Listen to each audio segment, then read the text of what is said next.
Greetings. Welcome to the Kimberly-Clark 4Q 2025 earnings call. At this time, all participants are in a listen-only mode. A question-and-answer session will follow the opening remarks. If anyone should require operator assistance during the conference, please press star zero on your telephone keypad. Please note this conference is being recorded. I will now turn the conference over to your host, Chris Jakubik, Vice President of Investor Relations. Chris, you may begin. Thanks so much, and good morning, everyone. This is Chris Jakubik, Head of Investor Relations at Kimberly-Clark, and thank you for joining us. I would like to remind everyone that during our comments today, we will make some forward-looking statements that are based on how we see things today. Actual results may differ due to risks and uncertainties, and these are discussed in our earnings release and our filings with the SEC.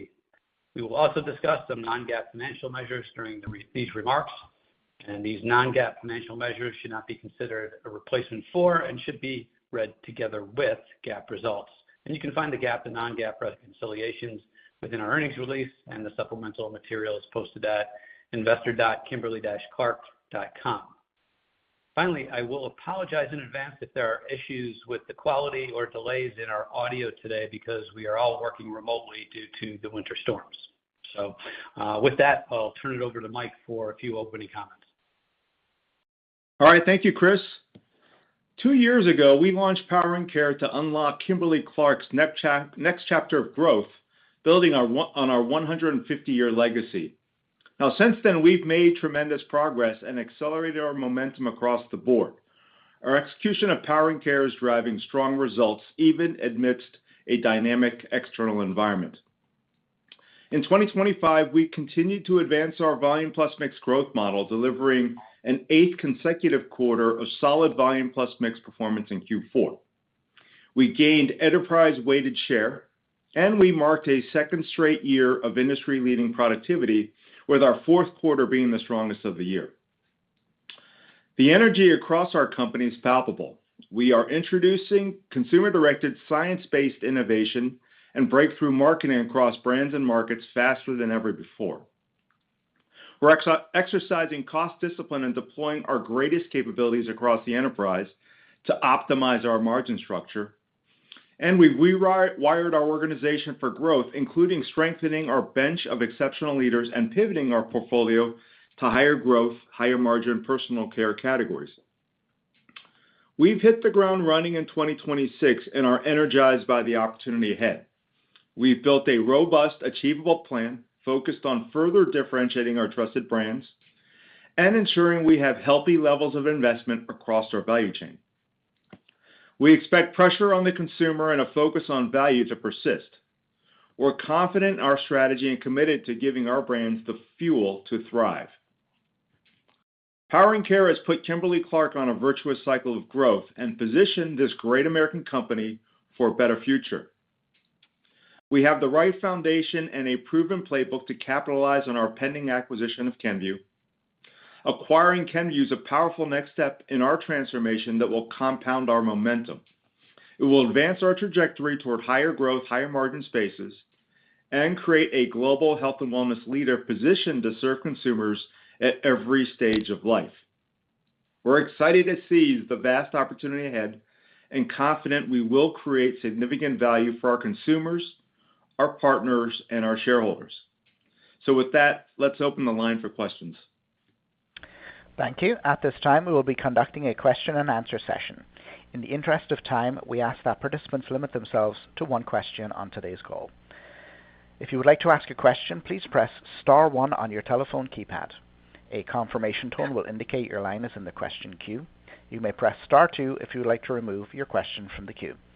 For participants using speaker equipment, it may be necessary to pick up your handset before pressing the star keys. One moment, please, while we pull for questions. And the first question today is coming from Bonnie Herzog from Goldman Sachs. Bonnie, your line is live. All right, thank you. Good morning.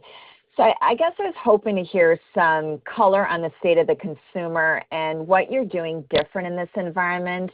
Mike, I asked because you're growing volumes, whereas this really has been challenging for others. And then how are you thinking about this going forward? You guided organic sales growth to be in line to ahead of the category in 26. So hoping you could share what your expectations are for category growth this year and whether it will accelerate from the 2% growth currently. I guess essentially, do you need end market growth to improve to hit your mid-single to high single-digit EBIT growth guidance? Thanks. Okay. Hey, Bonnie, great question.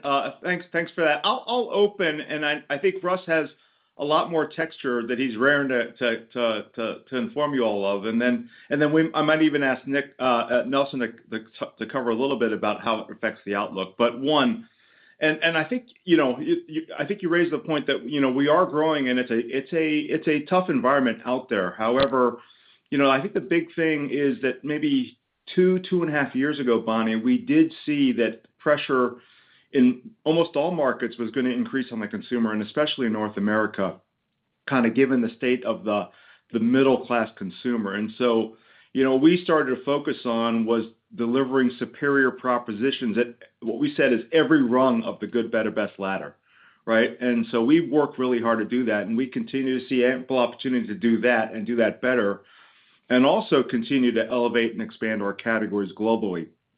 A couple additional comments. We feel consumers remain interested in better performing products, and that's at all price tiers. In this environment, as it's, I think you're pointing out, Bonnie, strong value proposition is the paramount thing.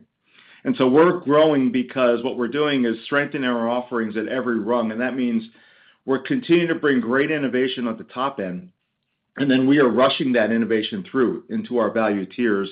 And I think our consumers are really noticing that. We've really worked hard to deliver superiority at a very, very competitive cost. So, we see further opportunity to expand our categories, expand penetration, and premiumize over time. And so, we've developed a robust pipeline of innovation that the world hasn't seen yet. I will tell you parenthetically, I'm more excited about our next 3 years innovation than what we've done in our past 3. And so we're really excited about what the company's been working on. So with that, maybe I'll kick it to Russ, and maybe you can provide a little texture. Yeah, thanks, Mike. Hi, Bonnie. Yeah, you're right. I don't think we are expecting, as Mike noted, the consumer focus on value to change, anytime soon. And as Mike noted, I really think our mantra has been to meet consumers, where they need us, and that's with a combination of innovation, marketing, and activation. Like other categories, we are seeing consumers' demand shift across channels. They're looking for different pack sizes. Purchase frequency in some parts of the world, especially internationally and in developing markets, is being impacted a little bit, and that's clearly led to kind of more choppy month-to-month consumption data. So in terms of your question, I think Mike nailed it. I would just add a little bit more texture on it is that, we're really focused on serving consumers on every rung with a compelling value proposition. I think that's the reason why we're growing volumes right now. We have made a number of targeted price pack adjustments, as well as, paying extra special attention to channel participation and ensuring we have really compelling offerings at the good tier as well as the better and the best tier. And we put an extraordinary effort into driving elevated benefits on the trade-up side to maintain that category growth. And I think in North America, if you pick that as an example, that's really helped us on the volume side. In Q4, as you saw from our results, our volume mix was up 1.7%, but on a 2-year stack basis in Q4, it was up 3.6%. And on the full year basis in North America, volume mix was up in Q4 2.1, and on a 2-year stack basis, it was up 4.1. And I agree with Mike, 26 should probably be one of our best years for innovation, and we're going to continue executing that strategy, and are optimistic we'll continue to be able to deliver what consumers are looking for. Yeah, and then Bonnie, just to follow up on the final part of your question, I think our 26 kind of implies, our category outlook's around 2% globally, plus or minus. And there's been if you looked at the last 4 quarters, there's been a little choppiness around that. But if you look specifically at our categories, we tend to be more resilient, and demand tends to be a little bit more stable because of the categories that we're in. All right, thank you. I'll pass it on. Thank you. The next question will be from Lauren Lieberman from Barclays. Lauren, your line is live. Thanks so much. Just wanted to follow on some of those thoughts, and particularly honing in on price and mix. In North America, we've seen pricing took another step back this quarter after being up in 3Q, and mix persistently negative. I know you look at vol mix, but price mix is decelerating, not improving. So just wanted you to comment on that, and because you'd mentioned price investments a couple places in the release. Thanks. Want me to take that one, Mike? Yeah, go ahead, Ron. So, yeah. Hey, Lauren, how you doing? Good to talk.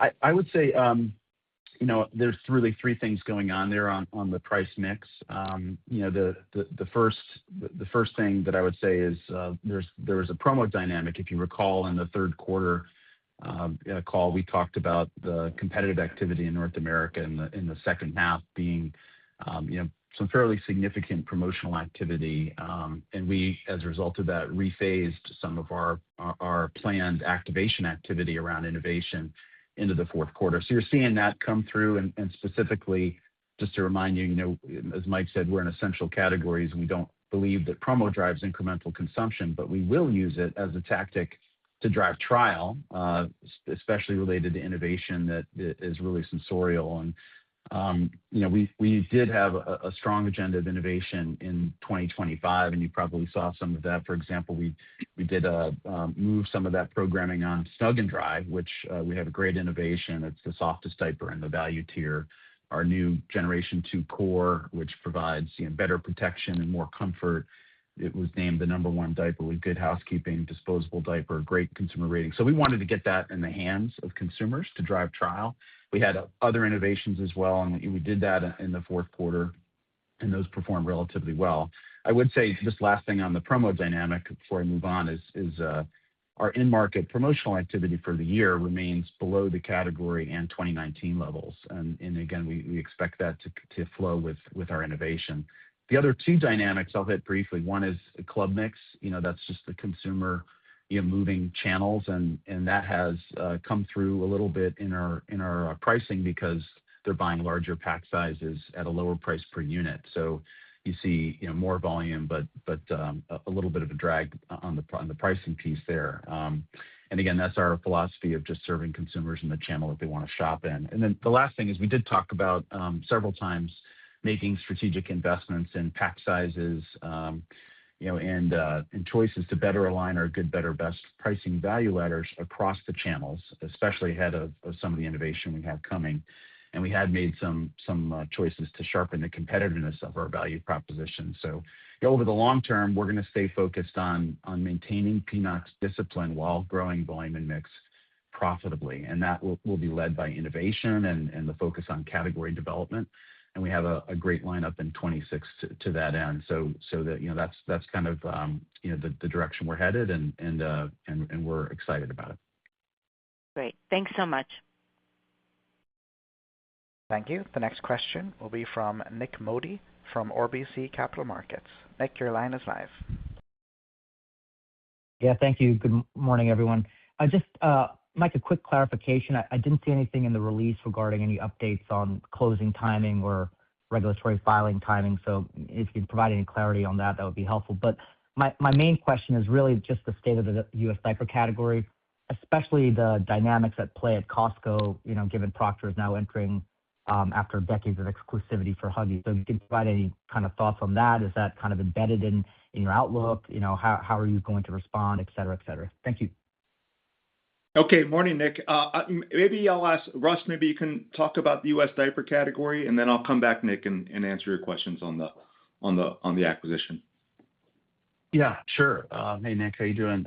In terms of diapers, again, we're growing by driving innovation and brand building that grows the category and cascading that, to all tiers. And that model has worked well for us around the world, and the United States. Before I get to the U.S., I'll just hit a couple highlights. Around the world in the fourth quarter, we grew share in many of our key markets, including China up 210 basis points, Korea up 30 basis points, Brazil up 50 basis points, Indonesia up 230 basis points. So that strategy that we're executing is working in North America as well. In the fourth quarter, we grew share about 100 basis points, and we've grown share in diapers 2 years in a row.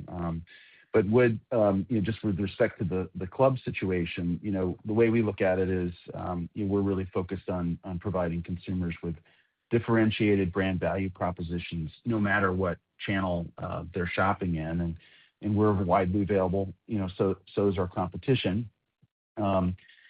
However, we did see a major club player has moved away from branded exclusivity in our category, and so we'll see partial loss of diapers and pull-ups distribution in the North America club channel, and that'll start in the first quarter here.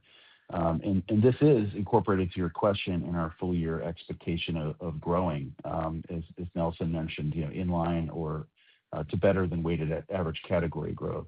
So we're focused on continuing to execute the strategy, and there might be some ebbs and flows over time, but we're very confident in the long term. We're going to continue to move in the right direction as our current performance indicates. Okay, thanks, Russ. Sorry, go ahead, Nelson. Sorry, just to clarify for what's built into the forecast, Nick. As Russ mentioned, we expect this distribution loss to commence in Q1. It is reflected in our full year outlook, and it's a headwind of around 60 basis points for the full year. Okay. And then Nick, just regard to the Kenvue process, the shareholder vote is on the 29th, this Thursday. I will tell you, I expect the vote to reflect the very positive feedback we've heard from our investors. And so through yesterday, pretty good chunk of shareholders have already voted, and it's well in excess of 90% in favor. So we feel good about that. And then with regard to timing of close, we still expect somewhere in the back half. I think the regulatory process is on track and consistent with our initial expectations. And maybe you didn't ask this part, but I will tell you our IFP transaction remains on track for a mid-year closing this year, still subject to regulatory approvals. And then we worked closely with Kenvue to file shortly after announcing the transaction, submitted the U.S. antitrust filing, and will complete filing all applicable international jurisdictions by early February. And so again, I think we're on track to close in the second half of this year. Excellent. Thank you. I'll pass it on. All right. Thank you, Nick. Thank you. The next question will be from Steve Powers from Deutsche Bank. Steve, your line is live. Great. Good morning, everybody. Thank you. Maybe just to round out the top line conversation a bit, just maybe a little bit more precision around how you expect the overall 2% category growth to shake out North America versus rest of world. And I guess in light of the 4Q dip that you noted and the overall choppiness we've seen, do you see that 2% backdrop existing pretty steadily in 26, I guess inclusive of the first quarter, or are you assuming that it takes more time to ramp? That'd be helpful. And if I could, I know I'm supposed to have one question, but I'm going to try to get to. Nelson, in the prepared remarks, you talked about visibility and achieving that 40% future adjusted gross margin before the end of the decade. I'm assuming that's that target existed before Kenvue, so it's independent of Kenvue contributions. I guess maybe just an update on how you're seeing the primary drivers shaking out there, and then just how much progress roundabout you think you might be able to make in 26. Thanks very much. Okay, sure. Thanks, Steve. Hey, let me just open with maybe just an overall comment on the sales outlook, and then Nelson kind of will give you a little more texture on the pacing, and then we can hit the margin thing, Steve. But one, I just wanted to kind of emphasize that our volume momentum, and I think Bonnie noted that the volumes were in our minds performing well. The volume momentum really this year in last year in 25 really reflects, I think, the compelling offering that we have. And as I mentioned earlier, we're even more bullish on our innovation and marketing initiatives this year. And so, I think our focus on strengthening the value propositions at every tier has been very, very important. We have a very strong pipeline coming this year, and so we expect a meaningful step up. as we get through the year to support our new launches. And so we feel very good about the plan for this year. But I'll let Nelson, you may want to comment a little bit more on the pacing. Sure, Mike. So a few things, Steve, and I'll unpack a little bit Q4. But to start with, for 2026, as Mike mentioned in his prepared remarks, I mean, we have a very strong, and I'd say, the strongest pipeline of innovation and activation programs that we've had in quite a few years across all of our markets. And our plan is to continue to build the momentum on volume plus mix-led growth that we saw play out in 2024 with an acceleration in 2025. Now, as you rightfully mentioned, for the fourth quarter of 2025 on the surface, weighted global average category growth dropped to around 0.6%. And that compares to about 2% that we were staring at right around between Q1 and Q3 of last year. And there were a few discrete factors that weighed on this drop, particularly in North America. And as you know, we had the impact in 24 of Hurricane Helene, the port strikes, panic-related buying, and to a lesser extent in 2025, there was a little bit of pantry loading in North America diapers in Q3 of 25. So that all kind of played out into the weighted average growth of 0.6% for the category in the last quarter. For the full year, as I mentioned, category grew weighted right around 2%, and our categories have remained resilient. As we think about the last 4 weeks data that we've got, we're hovering around that 2%. So we think that a good starting point for weighted average category growth for the start of the year is around that level. We are maintaining our disciplined approach to growing the categories and the brands through the innovation, the differentiation, and we expect both North America and our international personal care business to grow in line or ahead of the categories for the full year. In terms of net sales, we expect both the first half and the second half to be roughly 50-50, so pretty even. But when you look at the growth in terms of quarterly pacing, we are planning, for the innovation and the brand support to ramp up as we progress through the first quarter and then into Q2 and the balance of the year. So I would expect, as we built our outlook, to see organic growth to accelerate in the back half versus the first half of the year. As it relates to the visibility of achieving the 40% before the end of the decade and, the drivers and the progress, a couple of things. I mean, as we've stated, margin progression is not going to be linear quarterly or year on year. However, we've made very strong progress over the last 2 years. We took a little bit of a step back on gross margin in 2025, and that partly was impacted by, one, the inflationary elements that we were dealing with. As a reminder, we had around $200 million of input costs that we dealt with last year, and that included the headwinds, which were unexpected, related to tariffs. As we go into this year, though, we're not expecting that. I mean, we're expecting costs actually to be largely flat. So that's one. Secondly, we are expecting to deliver very strong productivity in the year. Another year that'll hover around 6%, building on what we achieved in 2024 and 2025. So all in, we expect to expand margins, both gross and operating profit margins in the year in 2026, putting us well on pace to achieve our objectives of at least 40% before the end of the decade for gross margin and at least 18 to 20% in operating profit before 2030. So well on pace to deliver that. And again, that excludes any favorability or impact as we carry out the integration of KMB. Steve. Perfect. Thank you both. Very, very clear. Appreciate it. Thank you. The next question will be from Chris Carey from Wells Fargo Securities. Chris, your line is live. Hi, everybody. Hey, Chris. Hope you're well. You gave some information just about the model from 2026 kind of through 2028, with phasing and obviously implied in there is some medium-term growth expectations as well. You also established some of these expectations in the S4. And can you just help reconcile or clarify whether, there's been any evolution in the expectations, as of the S4 relative to, where we are today?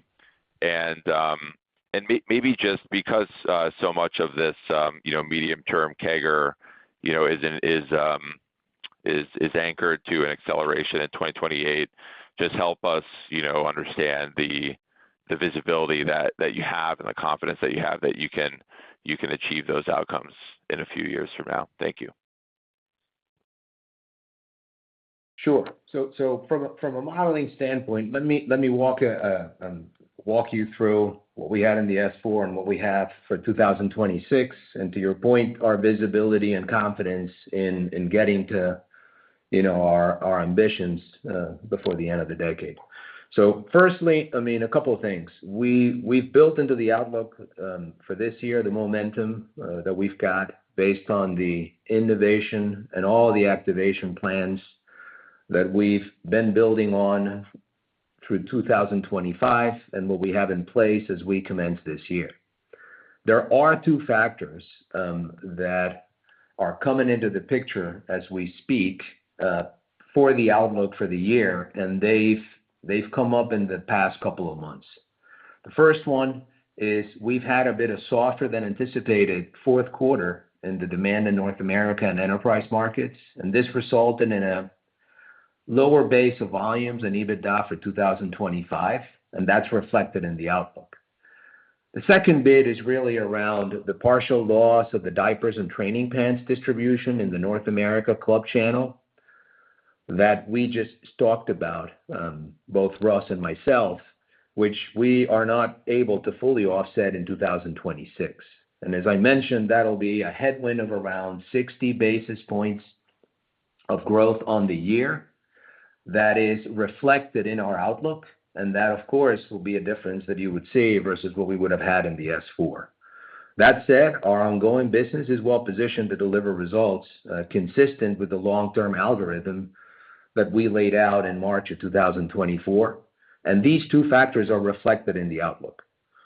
On the top line, based on all the innovation plans that we have, the commercial plans, we expect to deliver growth that's at or above global weighted average category growth globally. We are aiming for operating profit growth that's at the higher end of our mid to high single-digit range, and as we support a significant step up in new product activations across key markets, in another year of gross productivity that'll approach 6% of cost of goods sold, and we will maintain our discipline on SG&A savings that you've seen flow through in the last couple of years through our Power and Care transformation. If you look at adjusted EPS, we expect to be in line with 2025 levels on a constant currency basis, Chris. And this will reflect two things. One, the underlying growth, which will be consistent with our long-term algorithm, but there will be an offset. And that's because of the reduction in income from discontinued operations, which we expect to be roughly half of what we saw in 2025 levels, with a mid-year projected close of the IFP transaction. Got it. And then, Chris, I think you may not have asked this specifically, but I would say from the Kenvue perspective, I'll tell you, and we've been getting knee-deep into the integration management process. I would tell you we haven't seen anything that would change our view on the potential of this combination. Kenvue's, they're going to be set to report the results on their usual timing, I think, which is early to mid-February. And then, if you looked at the S4 pretty hard, we did take a somewhat more conservative view of their outlook and midterm financial profile. We plan to make pretty good investments into their brands and their portfolio and capabilities. And so we still see, generational value creation opportunity by putting these two companies together. what our focus is on making sure that both companies have, great earnings capacity over the long term. Okay. Thank you both. Yeah. Yep. Go, keep going. Yeah. You have the question on the visibility. Yeah, you have the question on the visibility, and I'll reiterate that we have strong visibility into our plans on the productivity front to achieve the margin expansion and fund the brand investments that we have for the following years, as well as on the top line, our ability to grow at or ahead of the categories, largely driven by the very strong innovation pipeline that we've got for the next few years, as well as, our executional plans across the globe. Okay. Thank you both. All right. Thanks, Chris. Thank you. The next question will be from Mike Lavery from Piper Sandler. Mike, your line is live. Thank you. Good morning. I just want to follow up a little bit, I guess, on Steve's bonus question on the margins. Just would love to understand, you called out the significant reinvestment that you're expecting post-deal. Just maybe how, you said, of course, that it's not linear, but maybe how bumpy does it get? And we know some of the synergy pacing and how that plays out, but, kind of just maybe how much more can you unpack the path to 40% gross margins and 18% EBIT?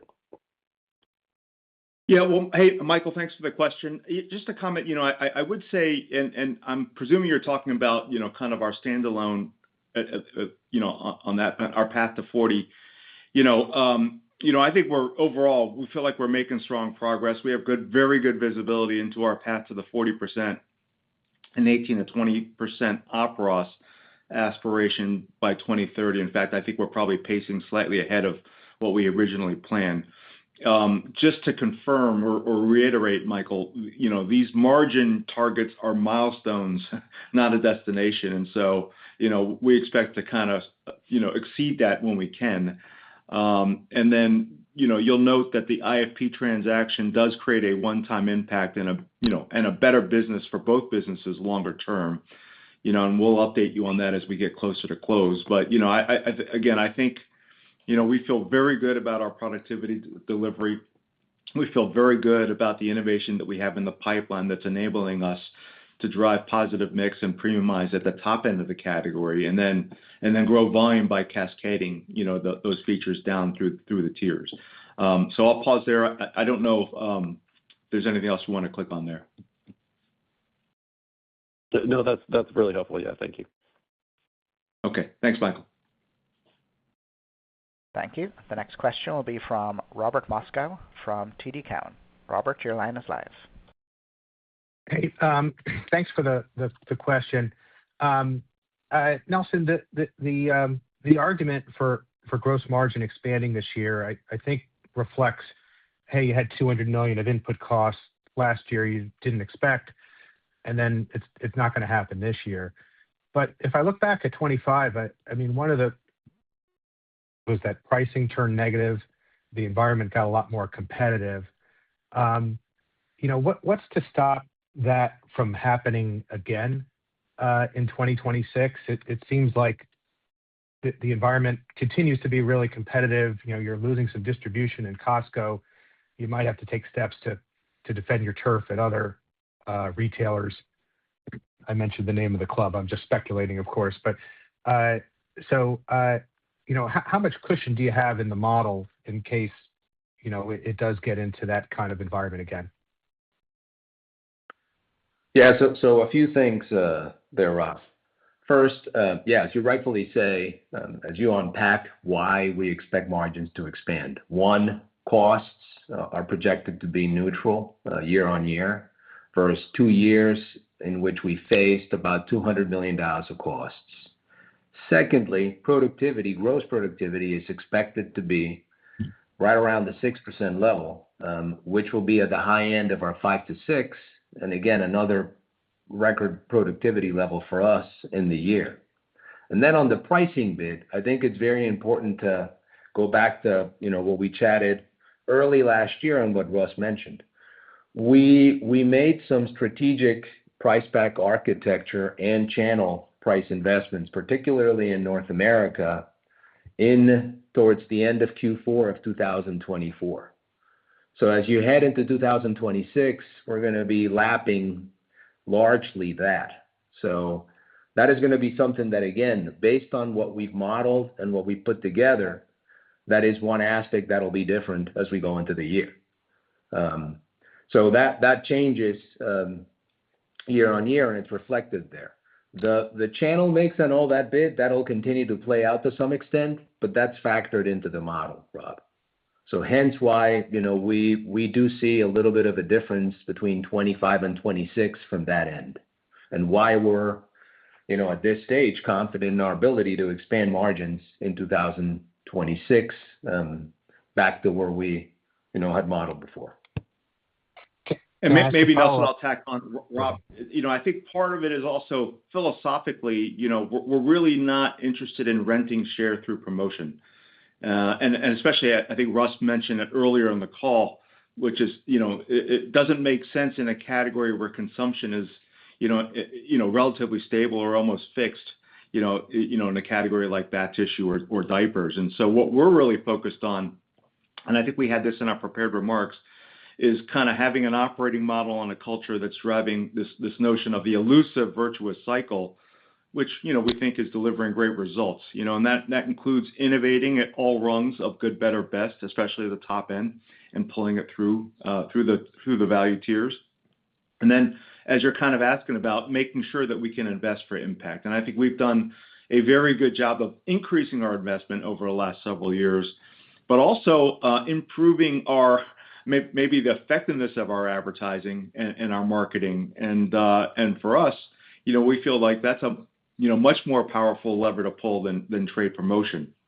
And so that's kind of where we've been investing, and we're really seeing great results. And I think that's been a driver of our last couple of years of strong volume plus mix growth. And, and we feel very well positioned for, more volume and mix growth in 2026. At the same time, to get this virtuous cycle, we have to have leading productivity, which we're delivering, and so we're really proud of. And so I think that's our focus, and that's how we're going to run the play in 26.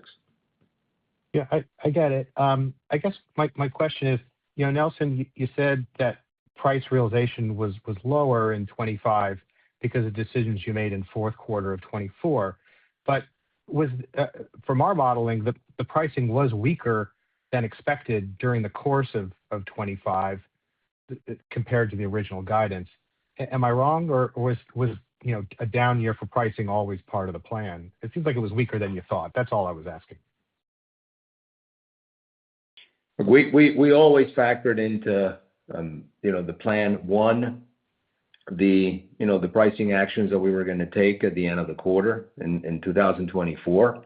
And there's always going to be a little bit of shift in programming, Rob, that plays into the year, and that comes up in actuals. But that was largely it. I mean, there will be a bit of move across channels, as Russ referred to. But overall, based on what we're planning, we wouldn't see what we saw in 25 at this stage. So.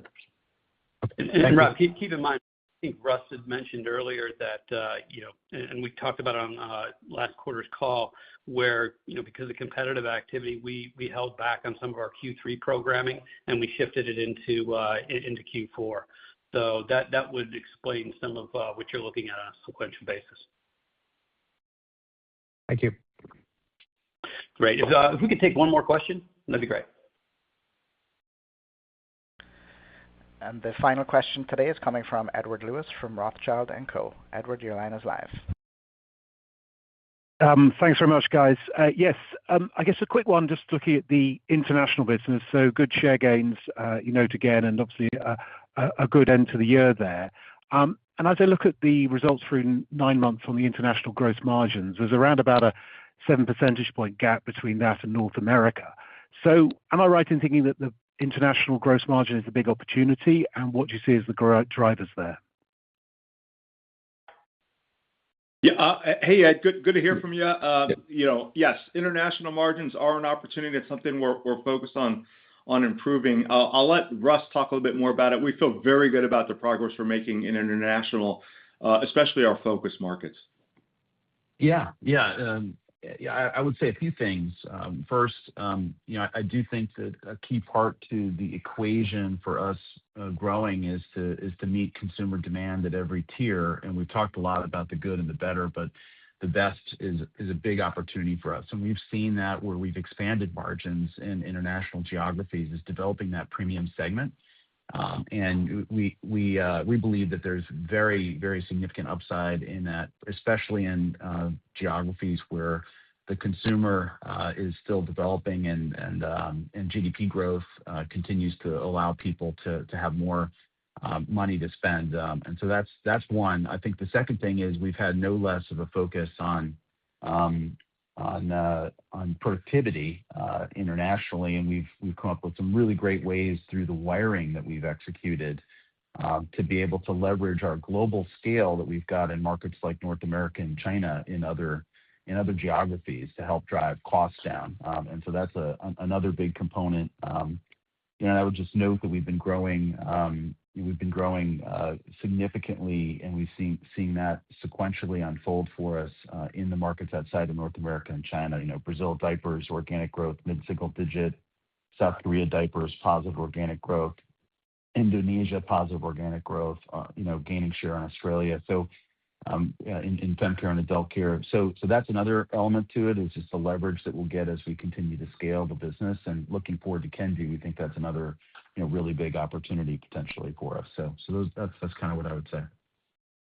And then Ed, I'm excited about our share momentum. I mean, we did see significant growth across IPC markets in 2025. Just to give you a few examples, I mean, overall, our focus markets, our top 6 markets in IPC were up about weighted share 50 basis points. China was up 270 basis points on diapers. And then outside China, fem care in Indonesia was up almost 200 basis points. Korea was up 60, Australia up 50, Brazil up 40. And so I think we're making, very good progress across the board. And then, if you think about international in 26, we expect to drive positive volume and mix-led growth ahead of the category. We are targeting weighted share growth again, led by our strong, innovation and premiumization. And then expect, operating profit, dollar and margin gains reflecting the strong productivity and overhead management that we're doing. So thanks for the question, Ed. Thank you. And that does conclude our Q&A session for today. I will now hand the call back to Chris Jakubik for closing remarks. Great. Well, thanks everybody for joining us today. For analysts who have follow-up questions, the investor relations team will be around all day to take them. So have a great day, and again, appreciate the interest. Thank you. This does conclude today's conference. You may disconnect your lines at this time. Thank you for your participation.